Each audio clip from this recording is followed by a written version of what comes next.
Would you like to hear about a path to parenthood where both parties agree on the donor, on their family building goals, on their clinic, on donor conceived siblings, on their attitudes about donor conceived siblings and the donor, and about so many different things, including religion, culture, politics, cooking, everything, and how you can build such a beautiful family in a very strategic way, but also a very warm and loving way? Well, today I have it for you. The Sharon Moms, who are on Instagram and really well known on Instagram. I am big fans. They are on this podcast today, and I'm so excited to share their story with you because they're wonderful women and they've created a beautiful family, and I can't wait for you to hear about it.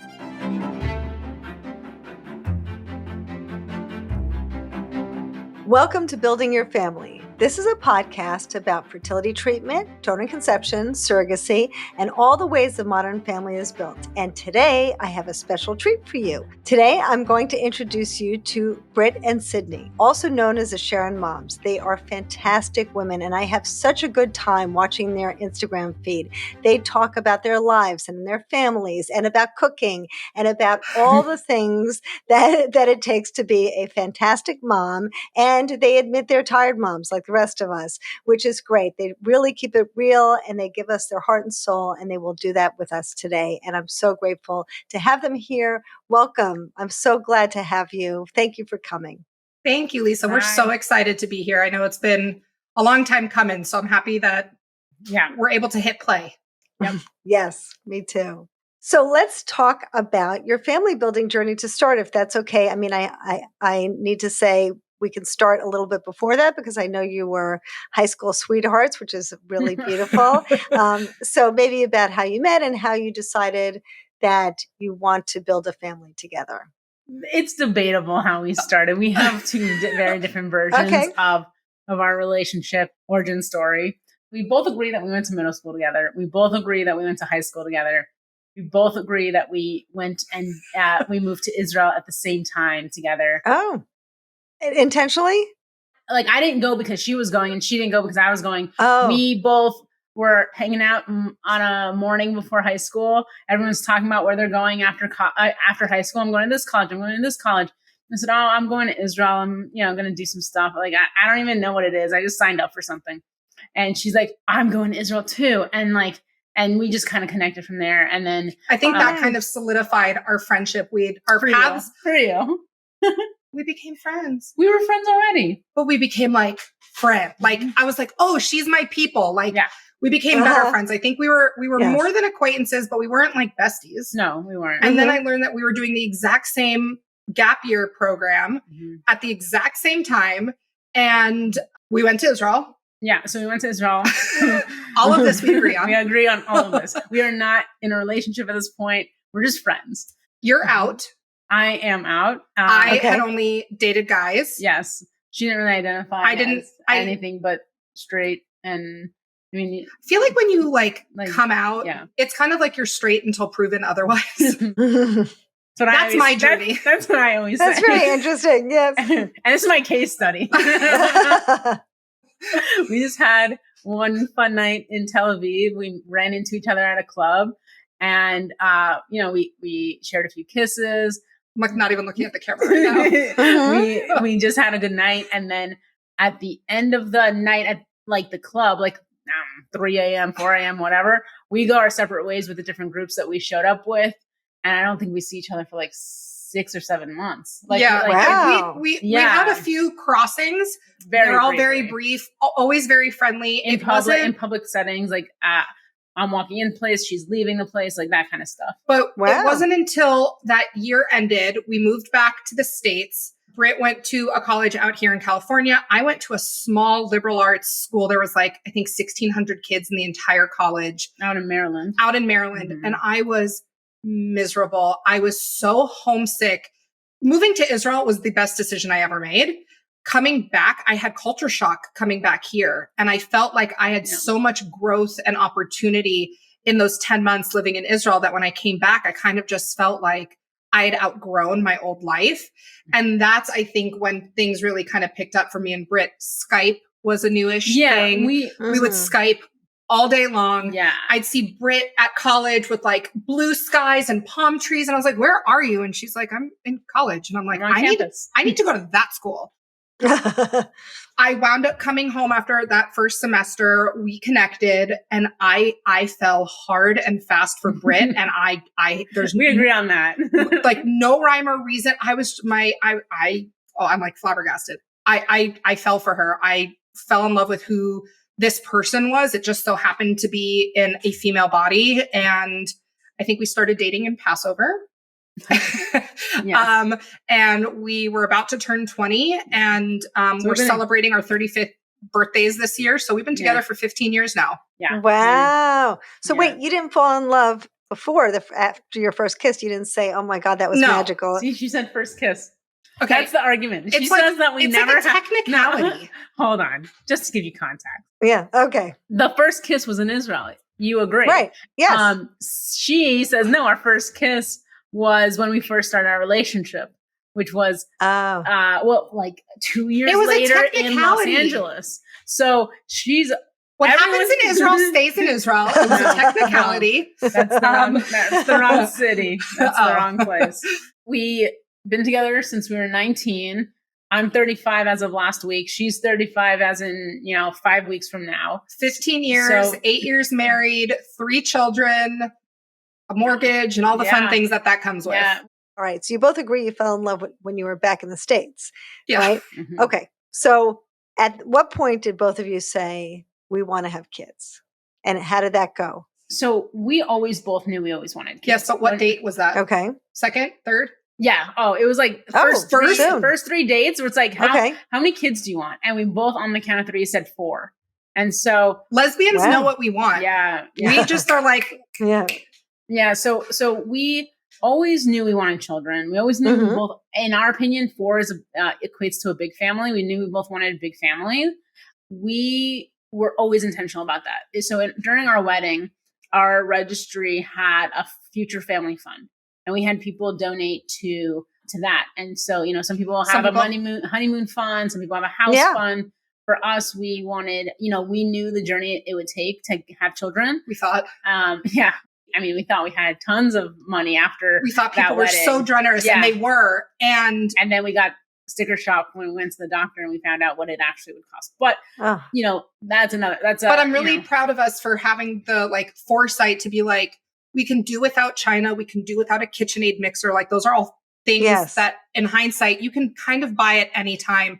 A family's going to take work from the get-go. And I think that's one of the bigger things that we've realized on our journey is I think a lot for same-sex couples, when you want to get married and have kids, from day one that you're going to have some kind of fertility assistance. You know that you're going to need third-party reproductive assistance. Yeah. So we don't have to really go through the grieving process of mourning our DNA or anything like that I know so many other couples have to kind of confront and struggle through. For us, it's a celebration. Like you get married and you're ready to start growing your family. Like that first doctor's visit at your fertility clinic, finding your sperm bank, finding your donor, those are all such exciting moments in our kind of scrapbook because we know that we're that much closer to having our baby. It's just a different context. Yeah. You always used to call it circumstantial infertility because it was not that we're infertile in any situation that we know of.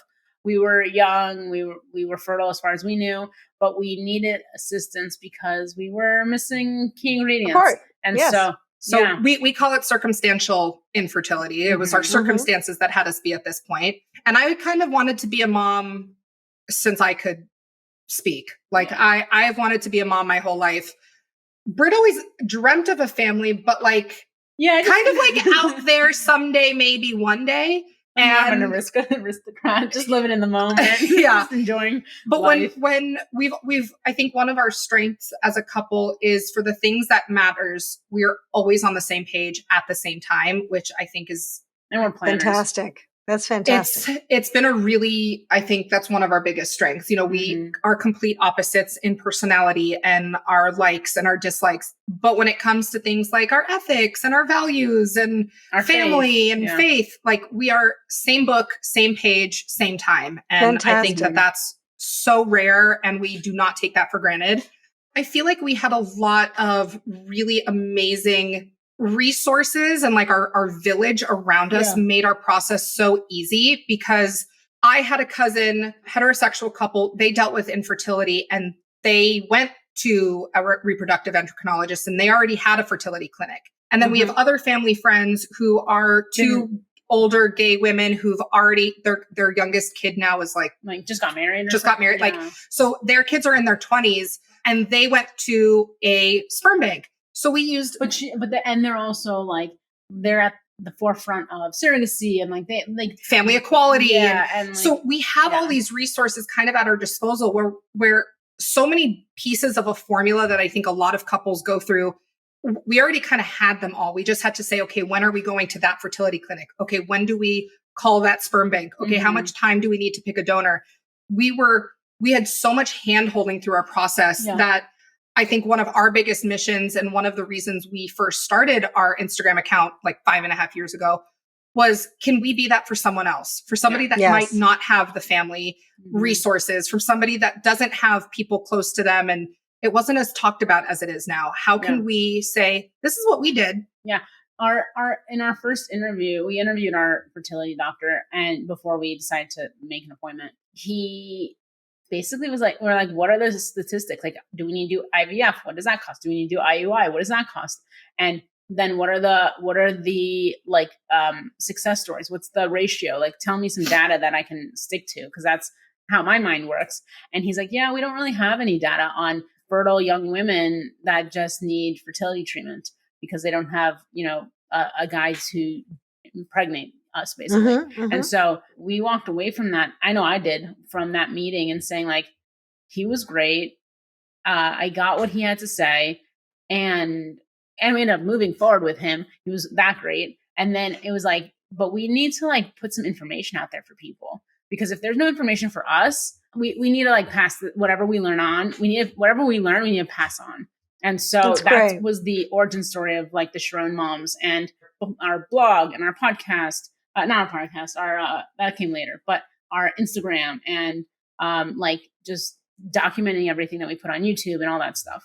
That's great. That's so generous of you both. I mean, as you know, and I've seen, thousands of people at this point going through this who've said, we didn't know, we're really worried about finding a queer-friendly practice because we're really worried that the doctor's not going to understand and we don't know what treatment to use and we don't, all of these things are really difficult places for a lot of people. And if on top of that you have any trauma, if on top of that you have any anxiety, if on top of that you don't agree on things, whatever it might be, how many children you want, whose eggs you're going to use, all of these things can be such an issue. So it's so nice for you guys to say, we've been there and we're going to, help usher you through this. It's really fantastic. So generous of you both. I think, touching on finding a practice, finding all of these different elements that you need to get pregnant as a queer couple, finding people, resources, and places that are also queer friendly, and not just like, yeah, we've had a gay couple here before, but like our advocates for, and like that's their bread and butter. We are so fortunate to live where we live. I think, being in Los Angeles, we have more resources than we can count. And we also don't take that lightly. That's why we've stayed here. That's why we want to grow our family here. We have, there's certain benefits that come to being here for all the different things that we fit, all the mold that makes us who we are. There's a lot of protections that we have here. And I think that's a really hard thing to navigate, are finding doctors who work in practices that are queer friendly, not just the doctor, but the staff needs to be okay with it. And the it needs to be. Oh my gosh. Our fertility clinic, our doctor, not gay, not queer, identifying in any manner, and just the sweetest guy. Oh, he's the best. We never had any red flags come up. His team it was almost like concierge service, really. And it wasn't transactional with him. And I think that's another really big thing that we're kind of seeing more. We are in 2024. The cost of sperm in 2024 versus in 2017 is more than doubled. And our economy is doing what our economy is doing, and having getting pregnant the old fashioned way in the bedroom while that might not cost any money, raising kids will always cost money. And, you know, I went into that appointment going, oh my God, there's no stats for a family like ours. Like there's 2 young, fertile lesbians together. What are our odds? And he's like, I can kind of just go based off of what a fertile woman and a fertile man are like. I was like, we got to do IVF. We need to go straight to the end. I want to have that baby. I want that guarantee. And he's like, why would you put your body, your bank account, your mind, your heart through the most extreme path to having a baby when you're otherwise fertile? Let's start with IUI. And I'm like, a doctor talking me out of the most expensive procedure. I kind of like this guy. And I'm really grateful that we listened to him because it allowed us to what we call conceive as naturally as possible. We did wind up doing reciprocal IVF for our 3rd, but that was more just because a choice. Yeah, that was a total freedom of choice. We wanted a Brit biological baby, but Brit has no interest in carrying. I am weird about being pregnant, and we were financially able to do so by the time we were ready for our 3rd. But I really loved finding a practice and a doctor who wasn't just, let's take your money, let's do IVF. He was like, let's try a few times this way. We're not going to put you through agony. If it doesn't work after a couple of tries, we can re-explore. But I think, man, to also find a doctor and a clinic that advocate for you, that's priceless. To find that kind of advocacy, because you don't know what to advocate for when you're there for the first time. You don't know what questions to ask. Yes. Yeah, of course. So just to touch on something that you just mentioned, which I think is a complicated issue, and I'm certainly not going to ask you about your kids, but did you both get to a place where you both said that you'd like to use Brit's eggs at some point? Were you both on the same page with whose genetics you're going to use? Because that can be a touchy subject for a lot of people, not just right in the beginning, but as you could probably tell our audience, this is a forever decision, right? And so sometimes, you know, the other partner can feel left out. Sometimes if you're somebody who wants to disclose that sort of information, then other people can only look like the other person is the real mom. You may get, you know, questions that hurts the other person's feelings. So it's so sticky and so complicated, and I think really deserves thinking through. And I'm sure it sounds like you guys thought through all that. So were you on the same page with all of those things? Yeah, we actually from the get-go, we were on the same page. Hypothetically, hold on, stop. Before we started the actual journey, we always thought it would be so cute. Sydney will try first because I'm the one that's really eager to get pregnant and start. And Brit's like, whatever, she didn't care. So I was like, great, I'm going to start. And then Brit will go, and then I'll go, and then Brit will go. That's so cute. Like we'll take turns. That was like this cute little fantasy picture that we painted. And then we had Thea. It was Sydney was like 6 months later. She was just like, Brit, like, are you ready? Like she's trying to like amp me up. I'm like, let me think about it. And she's a baby pusher.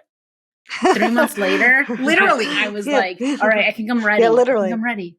And as soon as I told her I was ready to like try, she just started crying. Just started crying. She's like, I really wanted to be pregnant again. And I was like, I don't want to do it. I was just trying to hype myself up for you because you wanted me to do it, but you should do it. My full support. I really don't want to be pregnant, and I don't want to carry. I love my kids. I want more kids, but it's just not in the cards for me. It's like, and I'm really okay with it. It's a choice. I've had when we were deciding this, I had a lot of family members come up to me and being like, you're gonna regret this. Are you sure you want to do this? And I'm like, no, I'm really okay. I think we're bred at a very young age that like, you're a girl, you're gonna get pregnant and have all the babies. And I think what doesn't get talked about is postpartum. It is no joke, and it is with you for the rest of your life. Your body will never be back to what it was. I'm not saying for better or for worse. It's just your body changes after you carry a pregnancy for 10 months. Brit and I, we had home births for all of them. So I had unmedicated births every single time. And we had babies back to back. What were we thinking? We had babies. I said we should slow down. And she's like, no, it's fine. Thea and Nathan are 20 months apart, which meant I got pregnant when I was only 11 months postpartum. And I think they say that like it takes 2 years for you to kind of fully bounce back postpartum. I was 11 months postpartum and I was like, let's do this again.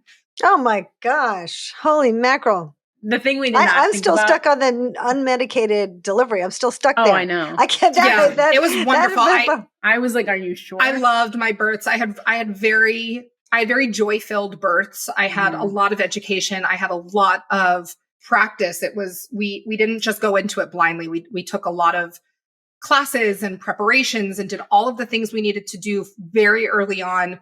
But my mom is a childbirth educator and a lactation consultant expert person. So I've been bred into this world of like, birth is natural. We've been doing this since the beginning of time, and there were no hospitals and there was no medications and she had been going to childbirth classes since she was like 6. Yeah. I was always helping my mom. When my mom was doing the childbirth classes, I'd be her assistant. Because when I tell you, I have wanted to be a mom. I have wanted to be pregnant my whole life. A lot of our friends, when we were all having our first round of kids, the amount of times I've heard my friends say, I lost my identity. I don't know who I am anymore. I'm just mom. And I'm like, found my identity. I'm finally mom. And so this is like a happy postpartum, but it was still postpartum. Yes. And Brit was the best partner you can ask for during that postpartum recovery. And it's not a walk in the park, and there's no way to like sugarcoat it. And she saw me at my worst and was like, if you want to keep being pregnant, I'm all in favor of that. Oh, sweet. You make cute kids. So you make cute kids. Well, yes, but we didn't know that at the time. We didn't know that at the time. I was not worried at all. Yes.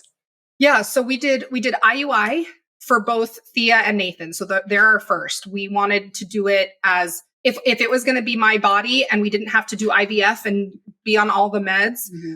We chose to do IUI and not try at home because I have PCOS. And I just felt like if the deck was against us just a little bit, I didn't want to waste endless tries at home and all these vials. Smart. We did try it. We tried once at home. We didn't have the right vial type. We didn't really know what we were doing. We didn't have the education. And for the cost of what it costs to go through the doctor, it just made more financial sense in terms of like cost return type of like, scenario. Yes. We kind of went to math when we did all of our like risk evaluation because we wanted a baby. We knew it was going to cost us money one way or the other. And because of my PCOS and irregular periods, I wanted a medicated IUI. I wanted to be on, I think they put me on Clomid. I literally Clomid. Clomid. Yeah. Well, I think that's a really good point. And I hope everyone's listening to this because sometimes when you say to the doctor, I want to do it as naturally as possible, or I want to do it at home, or I want IUI, and they're thinking kind of like the traditional heterosexual couple might go through many IUIs and then they finally get fed up and go to IVF. Well, if you don't have sperm that's free, then it's not the same, right? If you don't have sperm that's free, you can't just keep trying every month through IUI and it not cost too much. It's going to cost a lot of money. Yeah. So I think that was very clever for you guys to figure that out early on. Our doctor was great. He goes, I remember saying, okay, we're set up for our cycle. And what I've learned about my cycle is I ovulate later. So my periods are irregular. And then if you look at what my cycle looks like, wherever you're supposed to ovulate, I ovulate almost a week later. So I have late ovulation. And the fact that I had PCOS, the fact that I have irregular periods and that I ovulate later, and we learned that like live while we were going through this first round of IUI, I got pregnant on the first try with both IUIs. Our doctor is patient and he's thorough and he's thoughtful and he goes, wait for that peak. Yeah. Wait for that peak. There is no rush. If we miss the peak, we're going to do it again next month. We're not going to waste a vial of sperm. Yeah. And meanwhile, I'm going, okay, we're going in for our IUI today. Do we come back in 12 hours and use another vial of sperm? And Brit and our doctor were like, we haven't tried anything yet. Let's do one vial, one round of IUI. Let's see if it works. Yeah. If it doesn't, we'll reassess for next month. Very thoughtful of him. Just to be clear, those three factors that like Sydney had against her, we would have probably never been pregnant at home or without the intervention of science and medicine because of those factors. Yeah. I might have been ovulating if we tried at home and waited for my little happy face on my, pee stick. But if my egg doesn't get released in time because I'm not injecting myself with an HCG shot, like it's all for nothing. So we really kind of evaluated things. I'm very emotional and Brit is very logical.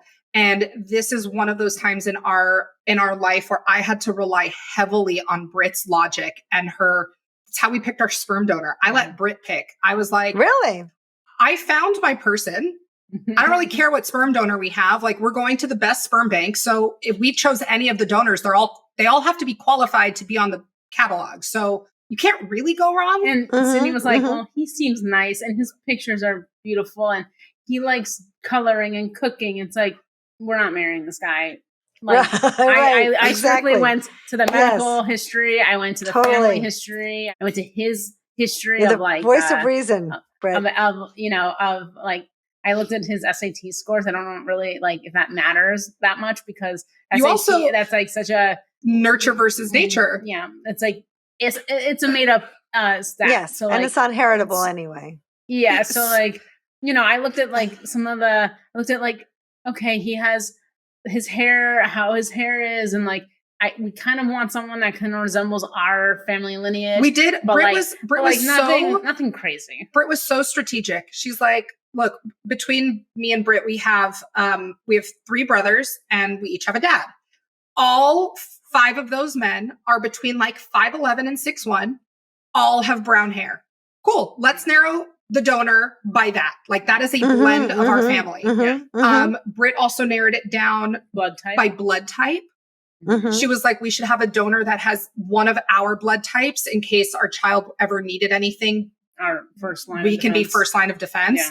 Brilliant. Which is not guaranteed either. And then, like she said, she looked through medical histories and she also looked at birth years. So Brit also wanted somebody that was born age appropriate around the same time as us. In our mind, when our child turns 18, if they want to make contact with their donor, we want the donor's age in 18 years to be where we are. We felt like our bank has donors that donated, 30 years ago. Like, they still have a little bit left. Course. And so, they could have passed by the time our kid is, 18 years. We also didn't want someone too young because obviously, men can start donating at like 18 or 19 years old. No rhyme or reason. The way everybody does it is going to be a little bit unique and different to them. This was just our formula. And we actually chose a donor that had no reported pregnancies, which a lot of people look as like a not great thing. We went with our gut and that's what we got. And then, and no reported pregnancies on the sperm bank's page. That doesn't mean that people have been trying without success. It means they might be a new donor. Yeah. And everybody has no reported pregnancies when they first come on to a donor catalog. And maybe they could have not been reported, right? And then there's people who don't report. Exactly. Yeah. Brit chose our donor. Yep. She chose in 20 minutes. In 20 minutes. She took 4 months. I was on there for 4 months. I knew that like our doctor's appointment was like 6 months away when we'd be ready to start trying. So we should probably start looking at the catalog. Well, the catalog has like a few hundred. And I filtered it and I had 12 after my filters. Great. That's fantastic. Sydney, you felt like, okay, I'm going to go with what Brit said. I feel comfortable with it. No problem. Without any doubt. Okay. So and you guys, kids, they're so cute. Our kids are beautiful. Yeah, so cute. Your kids are so cute. So cute. So you said, okay, I'm going to go with what Brit wants. I totally trust her on this. She's got the right idea. We're going to go for this. And it sounds like you found someone who also is willing to be contacted at 18. Yep. Okay, that's great. Now, how do you both feel about that? Do you both feel like you want to contact your donor at some point? Do you both feel like you don't? How are you both handling that? We are so curious. We are so curious. So part of the reason we chose California Cryobank as our sperm bank is because they have a private donor sibling registry. So it's free for their families who've reported pregnancies. And it's a place where people when you report a pregnancy, you can join this and you join it based on your donor number and you can connect with other families. So we've since joined and we've connected with 4 other families, I think. 4 or 5 other families. And to get back to your question, we would love to connect with the donor. I mean, or we'd be totally fine if our children had relationships with them. We're open for connecting with our donor. Have already connected with other donor siblings. And then it was when I was pregnant with Thea. So she's our first. We were ready to announce. We wanted to, wait the typical 12 to 13 weeks. That same weekend, we discovered that my dad was a sperm donor. when he was in dental school in NYU. Wow. He had it was so out of sight, out of mind 80s. for him. Yeah. He was dating my mom at the time. He had told my mom. My mom was so jazzed about it. My mom was in social work school. She was like, this is so cool. People helping people. This is amazing. And her dad was like, it and might go nowhere and it might go somewhere. Who And knows? the reason we found out he was a sperm donor is because on his 23andMe account, there were 2 people that popped up as his sibling, as his children. And they were Oh my not me gosh. or my brothers. So fast forward, we have connected with 6. We call each other biosibs. So I have connected with 6 biosibs. And We Wow. are one big happy family. We Yeah, have we're all seen good each friends. other at least once a year. We're all over the US and one in Canada. We've gone international. So we have from the West Coast to the middle to the East Coast to Toronto. There's 6 of us. We've been to each other's weddings. Oh my gosh. Nathan's home birth, like 5 of my biosibs zoomed in. Zoomed it was in. COVID. It was Oh COVID. my It was gosh. during COVID. They zoomed in and like were there during the birth of Nathan. I have to ask you about this. I'm really sorry. I know we're kind of going off topic here, but we need to talk about this. So you found out that you have these biosibs on genetic 23andMe. When did you reach out to them and say, I'm your sister? Did they know? I wasn't on 23andMe yet. They reached out to my dad. So, and Oh. it wasn't even that they reached out. When you do 23andMe and someone else does 23andMe, you automatically get connected and 23andMe sends you a push notification Yes. going, you've just connected. Her dad's stuff was off, like notifications all turned off. And they had connected, like these 2 siblings have been trying to reach him for about 6 months. Then one did a little bit of sleuthing and was like, oh, I have a mutual friend with them on Facebook. Let me connect to that person. Happens to be his sister-in-law, so Sydney's aunt, and that person are connected because they're in like the same like dog club. And then, Wow. and this person's It's in Missouri. wild. This It's person's my in Missouri. This gosh. person's in Los Angeles. They connect. My aunt calls my dad and goes, You have a did son. you? Yeah. She goes, I feel like this is something you would have done. Did you donate sperm? And my dad goes, yeah, I think I did. Why? She goes, I'm pretty sure you have a son out there. And the photos are identical. Yeah. It's like, yeah, that's that definitely is your copy child. paste. Yeah. Oh that my is- gosh. But yeah, It's trippy. It's so trippy. So were these kids upset, these donor siblings upset that they just discovered this as adults? not really. We have some really interesting and cool like stories about each of them. So out of the 6, 4 are girls, 2 are boys. And what's fascinating, I'm sure there could be a study done. The boys were both told at early ages that their parents used a sperm donor. Only one of the boys had 2 moms. Everyone else had heterosexual parents. And But both boys' parents told them Yeah. that, hey, because of X, Y, or Z, we used a sperm donor. Mhm. All the girls found out happenstance by doing this test. Yeah. Like 23andMe and Ancestry.com had really great marketing campaigns, especially around the holidays. And people were just doing them to find out more about their Yes. DNA. It had nothing to do with finding Yes. people. Mhm. And one of my sisters did the test just because she thought it would be fun. And then it came back that she was half Jewish. And she was like, Tell me more, Mom. say more. Yeah. And she called her mom and said, why am I Jewish? And her mom goes, I'm coming over. We need to talk.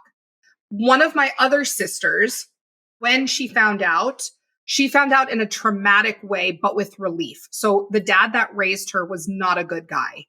Oh. And he was an angry, abusive person. And Mhm. she spent most of her life angry and then being angry that what if his DNA is her DNA and is she going to be this angry, abusive person? And when she found out that her mom used a sperm donor, Yes. she felt almost like vindicated. She felt so much relief. And she Wow. feels like she has so many similarities to Sydney's father, where she's like, this is why I'm like this, and this is why I'm like this. And there's like so much joy around it. So much joy. And then my other sister, she kind of found out in a crazy way. Her dad was really sick terminally ill. And she wanted to see if she could donate like her liver or something. Yeah. And when she went in for the test, the doctor called her in and said, you're not a match. You're not even biologically a match. And that was how she found out that she was donor conceived. Mhm. And Wow. it made her love her dad even more. Like her dad, her experience was, oh my God, my dad went to the end of the Yeah. world to have me. Mm. And it made them closer. Yeah. And there's actually a really interesting story about her family and how her family is from Vienna, and they used to like hide Jews during World War II. And then when her parents were ready to have use a donor, they intentionally used a Jewish donor because they felt so much guilt from World War II about what happened. Not that they were part of it, but that it happened, that they're like, we are choosing intentionally a Jewish donor to help repopulate the planet. Which is like, wow. So, yeah. Wow. Yeah. I've She chills was every not time. raised Jewish. She's like, I'm Jewish now. Like she wears her Jewish star proudly. She's Oh my really God. cool. Yeah. And then my last sister was, I think she was just kind of looking for more medical history. Back then, the amount of information people had on sperm donors, so drop in the bucket compared to the information. Yeah, they had like an 8.5 by 11, like piece of paper, typewriter, front and back. Yeah. That was it. Right. And the requirements were not what they are now. Mhm. No. And so she just wanted more medical history on who my dad was. And she was just kind of more curious. I think she was another one whose dad left at a really early age. And I think just she lost her mom. So she kind of had no other parents. And I think this kind of was like I went from being an orphan to finding my biological father. And now I have 8 brothers and sisters. And that was an overwhelming experience for her. But again, like to have all these resources and connections, and we have a family WhatsApp group and we see each other once a year. And 2 of the siblings share the same birthday. 2 of the siblings are architects. 2 of the siblings are actors. Like there's a lot of like similarities between them. Wow. Like her and the Toronto sister kind of like are always wearing, like they wore the same necklace the first time they met. Like oh my gosh, that's crazy. We both bought our glasses from the same place. Like frames. Like it's weird. It's and in a cool way. And then every biosib that we met was either the oldest was 34 at the time and the youngest was 30. So everyone was kind of like condensed into this time. It wasn't like they're scattered like 40, 19, like it wasn't like that. And, you know, something that has been really enlightening is that, and not even from this situation, but we also mentioned we have friends that have grown donor conceived children because they're our parents' age. And I'm just really like present to the fact that there's such a narrative online from the donor conceived community that like there's a lot of anger and regret and, you know, just resentment, trauma around the whole, like being a donor conceived person. And what I'm really present to is that like none of Sydney's siblings have this kind of opinion or like, you know, weight around them that they carry. And neither do the people that we know personally that are grown adult donor conceived people that they knew they were donor conceived. So one of the things that I've really been present to is that just because the group that's the loudest, that's not necessarily the majority feeling. Yeah. And I think that there are folks out there that are living their lives really happy with the situation, whether they have 2 moms and a bonus dad or, you know, just a bonus dad because they didn't have a dad at all. Like, I feel like it's really important to like, just know that there's other narratives out there. Yes. And just because the one that's super loud and in your face is there doesn't necessarily mean like that's the truth. It's their truth. It definitely is their truth, but it's not the truth. I agree. And I'm so happy that you brought that up because I think it's a really difficult situation, particularly for these people who are really hurting, because it's hard for many people, I think, who are hurting in life, not to feel like their story is the story. And as you've just shared, it's so important to know that every person is different, every culture is different, every experience is different, every family is different, right? And beneficial, I think, for people to know this because so many patients come in worried that if I have a child, that child's going to hate me for using a donor, that child's going to grow up to be a person who resents it or feels like if you can't co-parent, you shouldn't be a parent, you know, some of these things, which I appreciate that some people feel that way, but people feel that their child is destined to feel that way. I just ran a group last night and parents, most of the parents were terrified to queer, single, or heterosexual. All of them, like universally, were worried about this topic. And I think there's so much fear put into it for the recipients. And I'm so grateful for you guys sharing this and that's why I put so many different people on my podcast with all different experiences, because it's important to know that no one can tell you what your experience is going to be like. Everybody is entitled to have the family that they desire. And lots of people have lots of different experiences. So I'm very grateful that you said that. I think the biggest takeaway from the donor conceived community that I've seen online, the ones that are angry and rightfully so and feeling betrayed and have this trauma, from my understanding, it all stems from this place of they just weren't told. It was all this deep dirt, like this dark, dirty little secret. And I think we're now in a world where it's not that. I think we've come a long way. I think most people who use sperm donors, I think the largest demographic are now same-sex women. 40 years ago, you weren't allowed to be out and gay and having a family. So I think so much has changed. And I really do hope that this is a dying conversation, because it's just going to be, it's going to get laid to rest. I think there's trauma that needs to be worked out 100%.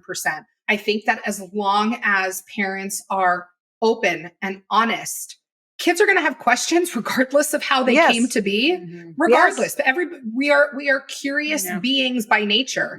So as long as you're open and honest about your child's conception story, that's really kind of all that you can do. And I think that's the biggest learning and takeaway from the donor conceived community is just be open. This isn't a dirty little thing. And I do think that with the emergence of gay couples being able to be more safely accepted and welcomed and starting and growing their families, like our kids are going to learn, like, you can't just have two mommies and make a baby. We've had to use something else to get you. Thea was like, I think 3 or 4 when she's like watching Mamma Mia, which is her favorite movie.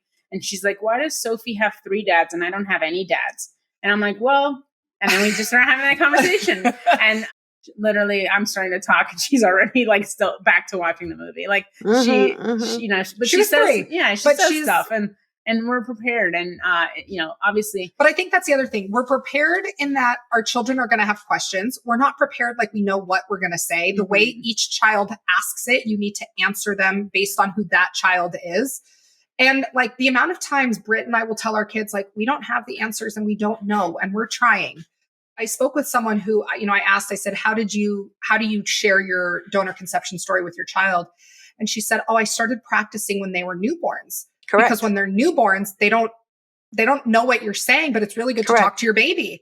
And so I would practice my story over and over again until it became fluid and inherent and just kind of part of me. And by the time they were old enough, it was just this beautiful story. And I'm like, that's great. That needs to be plastered on billboards. That was like, I have chills every time I tell that story. I just thought it was such it's so simple. We learned that in the adoption community because the adult adoptees grew up and said, I wish I had known from birth, because if my parents started practicing this story, then they would become comfortable with it. It would roll off their tongue easily. They would develop a narrative and I would just grow up knowing it. And so that's why I actually have in my book and put on the podcast the 4 steps to talking to your donor conceived child, because it's so important to kind of think about an easy framework that you can just talk to your child about and get comfortable with, because it's really the parents who feel most anxious about it, right? And the kids, we find that the kids turn out fine. All the research is showing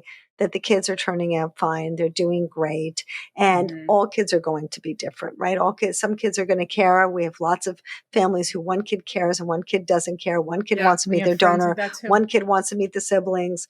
And we have to appreciate difference, right? That's what this is all about. Yep, exactly. And I would say that if anyone is like looking for advice in the community, whether they're heterosexual, single, or, lesbian or whatever, I highly discourage going on Facebook groups. I find that they're very like intimidating and they just like, it's like a collective ball of trauma. And I feel like people just get like sucked in. I feel like people will be like, hey, I'm looking to use a donor. Has anyone used this bank before? Something like that.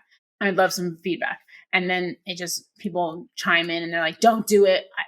I regret being born. And like, there's just like a lot. And then people are like, okay, fine. I didn't even know. I'm so sorry. And like turns people off. But like, yes, I don't feel like people should make their decisions based on the trauma of other people. They should really, I agree. Take today's education and take today's data and make decisions for themselves. But also surround yourself by people who are like-minded. Mm-hmm. When I was going through, I exclusively breastfed all of our babies, and man, that is a commitment. And when you we exclusively breastfed, we bed shared, we did all the things that people tell you not to do. And I was getting sucked into these worlds of like, this is why you shouldn't do this. And it's okay to do it this way. And like pushing the narrative that went against my every parenting grain, that Brit was like, stop going to those profiles and find profiles that talk about the things you need support on. And like that, my whole brain chemistry felt like it changed. I started following La Leche League and all of these other, communities that were like-minded with supporting my initiatives of being a parent. And it totally changed, like night and day. Mm-hmm. That's fantastic. That's so great. I just wanted to ask you, because I know we're winding down now, but so I'm assuming that you guys feel comfortable with reaching out to your kids' donor siblings. Yeah. We've already connected. Yeah. We've talked to all of them. We're all friends on Instagram together. Fantastic. Some of them like the older ones, we've known them for a few years now. And we send each other holiday cards. Our kids don't really know each other. I think that will come with time. I feel like Thea's the oldest. Thea is the oldest. And then in our group of people who have chosen to go into this sibling registry, Thea's the oldest, and Thea's only 5. Yeah. I mean, we just had a new sibling born in a month ago or something like that. One of the families we've connected with, I think of them very highly. We have a lot of similarities. They live on the East Coast. They're Jewish. We have a lot of their daughter looks exactly like Nathan. So we have a lot of we just have a lot of relatedness already built in, just because we're both really Jewish. And they're a heterosexual couple.